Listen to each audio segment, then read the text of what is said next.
Hi, and welcome back to this video series.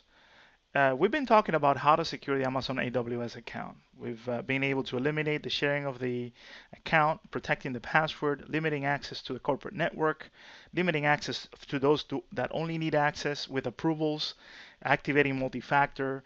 And in this video, I want to cover some final thoughts around this, right? So security is about exercising layered approaches, right? So we have technical controls, we have procedural controls, we have policy controls. And again, a control is only as good as the ability for you to prove that those controls are effective, right? So one also other topic before I forget is the ability to add other tokens, right? So Centrify has worked in adding OATH-based token access.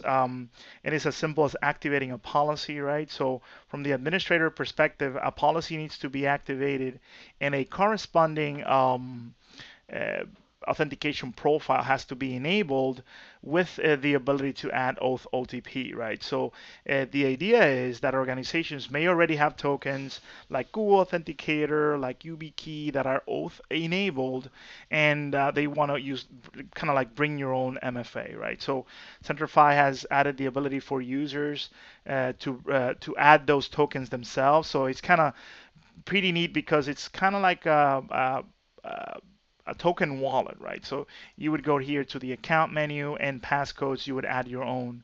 If you have the Centrify application, you can onboard passcodes very easily.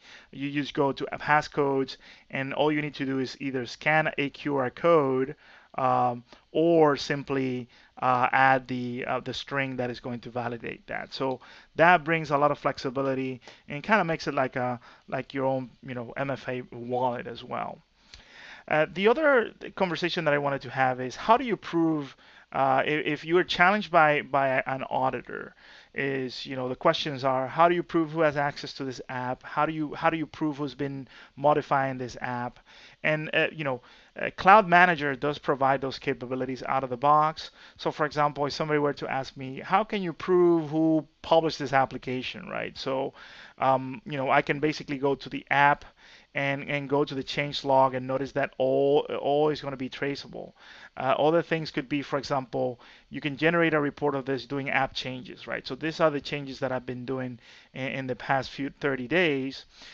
Who's been accessing this application? You can go and go to the security report and look at logins map, maybe like a map of all the people that have been accessing applications overlaid over a map as well. You can have be able to attest which roles have access to an application. You can go at the user level and say, okay, I want to be able to see what Lisa Simpson has access to, and you can see the assigned applications they have. And there's a powerful also report builder that gives the capabilities for organizations to have, including the ability to see the data dictionary here as well. All those reports can be emailed to the proper people, right? So the idea here is that when you're implementing security controls, only your security controls are only as good as your ability to prove that those controls are in place. So I'm hoping that this series actually helped. In the next series of videos, we're going to talk about other aspects like implementing role-based access control, or IAM, in Amazon Speak, being able to automate the joins of your Unix and Linux agents in AWS, being able to provide password and session management. So this is going to be a lengthy series, and I'm hoping this actually helps you with not only with AWS but also with Azure as well.